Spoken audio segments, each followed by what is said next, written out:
नमस्कार मित्रांनो, स्वागत आहे तुमचं 5 मिनिट इंग्लिश या आपल्या यूट्यूब चॅनलवर। तर तुम्ही इंग्लिश बोलण्याची जर प्रॅक्टिस करत असाल तर तुम्ही योग्य चॅनलवर आलेले आहात, योग्य व्हिडिओ तुम्ही बघत आहात। बघा मित्रांनो, आपण एक सेंटेन्स स्पीकिंग प्रॅक्टिस सीरीज घेऊन येत आहोत आणि त्याच्यामध्ये 340 वाक्य आपण बघितलेत आणि हे पुढचं वाक्य आहे। आता आजचे 40 वाक्य आपण सुरुवात करूया। अतिशय सोपे वाक्य आपण घेऊया मित्रांनो। बघा, वेळ घे, तर टेक टाइम।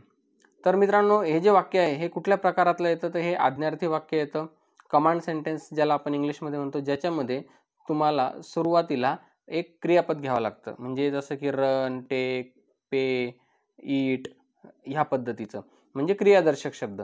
तर तुम्ही नुसतं टेक जरी म्हटलं तर त्याचा अर्थ होतो घे, म्हणजे हे सुद्धा एक प्रकारचं आज्ञार्थी एक आज्ञा झाली। टेक म्हणजे काय, तर घे।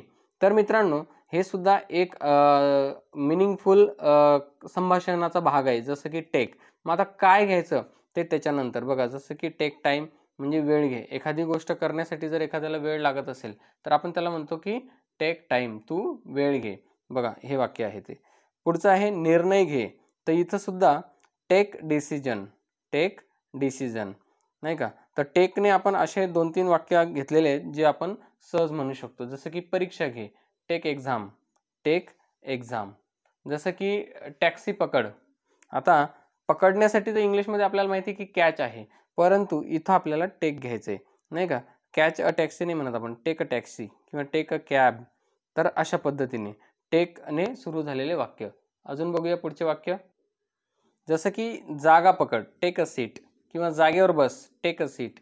किंवा आपण समजा बसा जरी म्हणायचं असेल तरी सुद्धा आपण काय म्हणायचं, टेक अ सीट। खूप लोक असतील किंवा खूप विद्यार्थी असतील त्यांना आपण म्हणतो की बसा, तर टेक अ सीट, नाही का। किंवा बस तरी सुद्धा टेक अ सीट, किंवा जागा पकड, या अर्थाचे अनेक संभाषण आपण करतो। तर इंग्लिशमध्ये एकच म्हणायचे की टेक अ सीट, नाही का। हॅव अ सीट पण म्हणू शकतो आपण, पण आपण इथं टेक घेतलेला आहे। पुढे एक नजर टाक, टेक अ लुक, म्हणजे एखादं काम केलेलं असेल किंवा तुम्ही काही गोष्ट सांगत असाल, एखादं नाही का करायला सांगत असाल कोणती तरी गोष्ट, तर तुम्ही सांगू शकता, बघू शकता की सांगू शकता त्यांना की एक नजर तू टाकून बघ, एक नजर टाक, टेक अ लुक, नाही का। तर ह्या पद्धतीने एकदा बघून घे, आपण म्हणतो की मी केलंय बरोबर, तर एकदा बघून घे, सो टेक अ लुक। हे आपण जनरली रोज बोलत असतो मित्रांनो, पण आपल्याला वाक्यरचना समजत नसते। तर बघा, सगळीकडे आपण हे टेक टेक टेक टेक सुरुवातीला घेतलेलं आहे, नाही का। जसं की अंघोळ कर, नाही का, तर याला टेक अ बाथ। तुम्ही टेक अ शॉवर पण म्हणू शकता, take a shower, take a shower सुद्धा अंघोळ कर असं अर्थाने वापरतो आपण, टेक अ बाथ किंवा टेक अ शॉवर। श्वास घे, take a breathe, take a ब्रीद। तर अशा पद्धतीने आपण या 2 ते 3 शब्दांचा एक वाक्यसमूह किंवा आपण बोलू शकतो। चला बघूया पुढचे वाक्य। तर पुढचं वाक्य आहे सुट्टी घे, टेक अ लीव, नाही का। लीव म्हणजे रजा घे, सुट्टी घे, किंवा टेक अ ब्रेक पण म्हणू शकतो आपण, की काम सतत करत आहेस, थोडंसं त्याच्यातून सुट्टी घे, विश्रांती घे, तर त्याला आपण टेक अ ब्रेक असं पण म्हणू शकतो। एक संधी दे, टेक अ चान्स, एक संधी घे, स टेक अ चान्स, एक संधी घे, टेक अ चान्स। फोटो काढ, take a picture, take a picture. तर अशा पद्धतीने आपण टेकवरनं बरेच असे वाक्य बघितले। तर पुढचं वाक्य बघूया, वेळ घालव, स्पेंड टाइम, वेळ वाचव, सेव्ह टाइम, वेळ ठरव, सेट टाइम। तर मित्रांनो बघा, टाइम च्या संदर्भामध्ये आपण हे वाक्य घेतलेले, परंतु सुरुवातीचे क्रियापद मात्र वेगवेगळे आहेत। अगोदरच्या वाक्यांमध्ये पहिले टेक टेक टेक आलेलं होतं, आता टाइम टाइम टाइम नंतर आलेलं आहे। तर एखादी गोष्ट समजा, आता वेळेच्या संदर्भात आपण नेहमी बोलत असतो, आपण कामावर जातो, ऑफिसला जातो, शाळेत जातो, कुठेतरी जातो, त्यावेळेला वेळेचा संबंध येतो, घरी राहिलो तरी वेळेचा संबंध येतो, म्हणून वेळेच्या संबंधित असलेले वाक्य पण आपण बोलत असतो। तर ते छोटे छोटे वाक्य आहे। स्पेंड टाइम म्हणजे वेळ घालव, नाही का। Spend time with your friends, तुझ्या मित्रांसोबत वेळ घालव। Spend time with your family, तुझ्या कुटुंबाला वेळ दे किंवा कुटुंबासोबत वेळ घालव, या अर्थाने म्हणायचं आहे मित्रांनो, नाही का। सेव्ह युअर टाइम, तुझा वेळ वाचव, नाही का। सेव्ह आवर टाइम, आमचा वेळ वाचव, किंवा सेव्ह टाइम, वेळ वाचव, किंवा वेळ वाचवा असं पण आहे मित्रांनो। आता समजा वेळ वाचवा असं आपल्याला फलक लावायचा असेल तर तो सुद्धा आपण सेव्ह टाइम या अर्थाने घेतो, किंवा वेळ वाचव हे कोणाला तरी सांगायचं, किंवा वेळ वाचवा हे सर्वांना सांगायचं आहे, तर सेव्ह टाइम। वेळ ठरव किंवा वेळ ठरवा, सेट टाइम, नाही का। तर ह्या पद्धतीने मित्रांनो आपल्याला छोट्या छोट्या शब्दांचं जोडून आपल्याला वाक्य बनवायचे आहेत. त्याच्यानंतर आहे दंड भर, पे फाईन. तर भरण्यासाठी म्हणजे काय आहे इथं, दंड भर म्हणजे पैसे दे. पैसे देण्याच्या संदर्भातला व्यवहार असतो ना, त्याला आपण पे म्हणतो, पे फाईन, नाही का. किंवा काहीतरी आपण द्यायचं असेल, लक्ष द्यायचं असेल, तर बघा या ठिकाणी लक्ष दे, सो पे अटेन्शन. तर पैसे देण्यासाठी पण आपण पे वापरला आहे इथं, लक्ष देण्यासाठी सुद्धा पे वापरलेला आहे. तर तुम्ही पेचा अर्थ लक्षात या ठिकाणी घेऊ शकता. बघूया पुढचं वाक्य. तर मित्रांनो, मगाचं वाक्य होतं पे अटेन्शन म्हणजे लक्ष दे.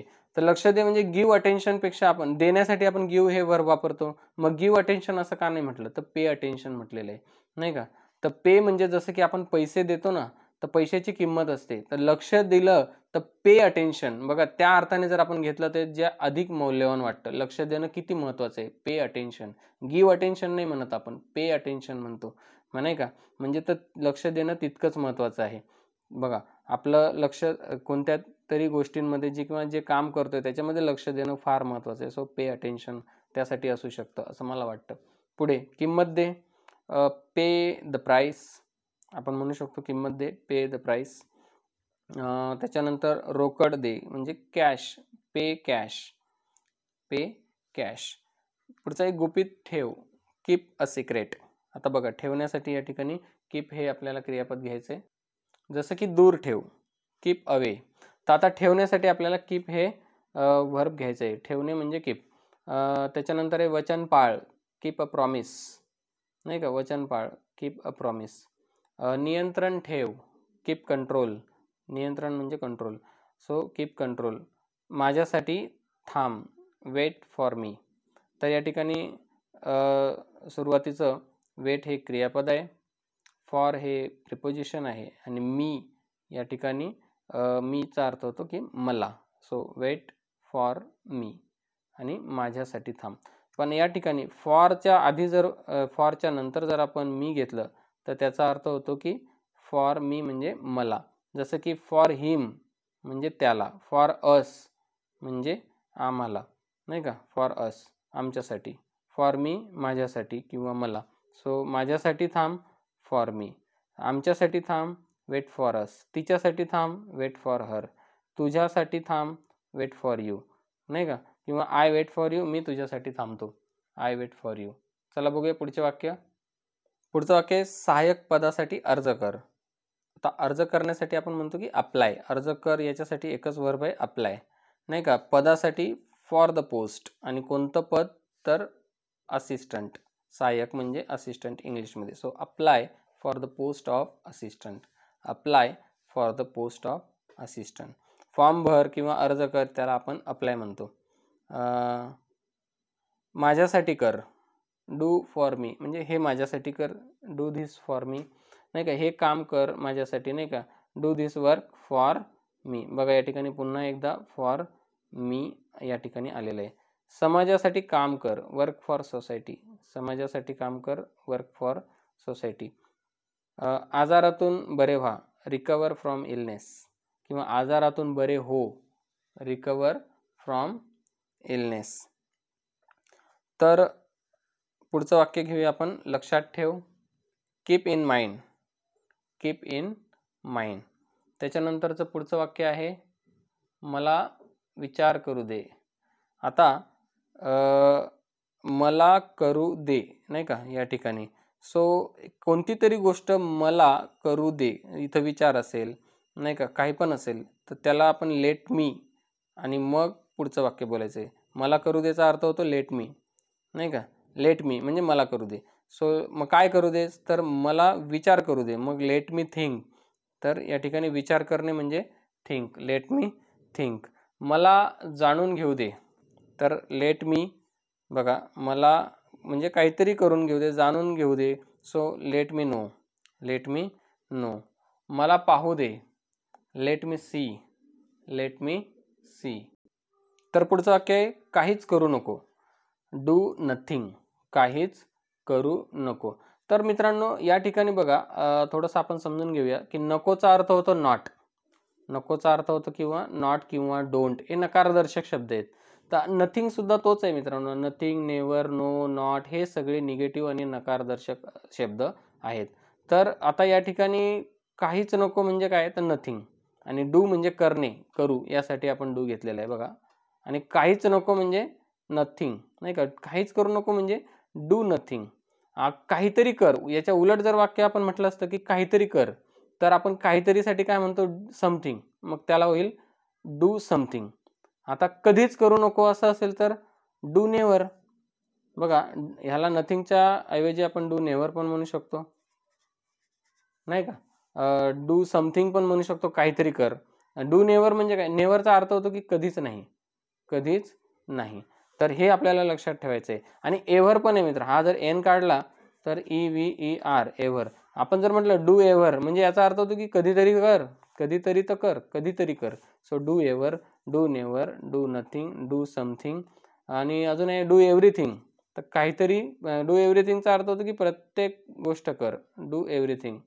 तर हे मित्रांनो आपल्याला अजून एक नॉर, नाही का, नायदर नॉर, डू नाही का, तर ते पण आहे. तर त्याच्यामध्ये सुद्धा आपल्याला नकारदर्शक वाक्य जे आहे ते आपल्याला नाही का, डू नॉर और डू नॉर. तर नायदर नॉर म्हणजे हे नाही तर ते सुद्धा नाही, या अर्थाने आपण वाक्यामध्ये घेत असतो, नाही का. नायदर यू नॉर शी म्हणजे तू पण नाही आणि ती सुद्धा नाही, तर ह्या अर्थाने बघा. पुढचं वाक्य घेऊया, मला जाऊ दे, लेट मी गो, लेट मी गो. बघा, आता मला काहीतरी करू दे असं मी म्हटलं की आता या ठिकाणी जाण्याची क्रिया करू दे, कुठली तरी मला क्रिया करू दे असं म्हणायचं असेल तर लेट मी म्हणायचं, आणि मग क्रियापदाचं मूळ रूप म्हणजे पहिलं रूप ते घ्यायचं. जसं की गोचं पहिलं रूप गो आहे, नाही का. गोचं दुसरं रूप आहे वेंट, नाही का. आणि गोचं तिसरं रूप आहे गॉन. तर हे आपल्याला घ्यायचं आहे. सर लेट मी वेंट येणार नाही किंवा लेट मी गॉन येणार नाही, तर लेट मी गोच येणार, म्हणजे क्रियापदाचं पहिलं रूप. त्याला बोलू दे, मग आता या ठिकाणी त्याला आहे, मला नाही आहे, सो त्यालासाठी आपण घेणार आहे him. So let him speak. बघा, इथं सुद्धा क्रियापदाचं पहिलं रूप आहे, सो लेट हिम स्पीक. त्याच्यानंतर आहे तिला सांगू दे, लेट हर टेल. तर बघा, इथं मला असेल तर मी, आय म्हणजे मी, आणि एमी मी म्हणजे मला. जसं की ही म्हणजे तो, आणि याच्या आई हिम, हिम म्हणजे त्याला. शी म्हणजे ती, एसची शी म्हणजे ती, आणि हर म्हणजे तिला. हे आपल्याला माहिती असायला पाहिजे. लेट हर टेल, तर तिला सांगू दे, नाही का. तिला बोलू दे असेल तर लेट हर स्पीक, सेम आलं असतं. त्याच्यानंतर पुढचं वाक्य बघूया, तर त्यांना येऊ द्या, लेट देम कम. त्यांना येऊ द्या, लेट देम कम. त्यांना बोलू द्या, लेट देम स्पीक. त्यांना सांगू द्या, लेट देम टेल, नाही का.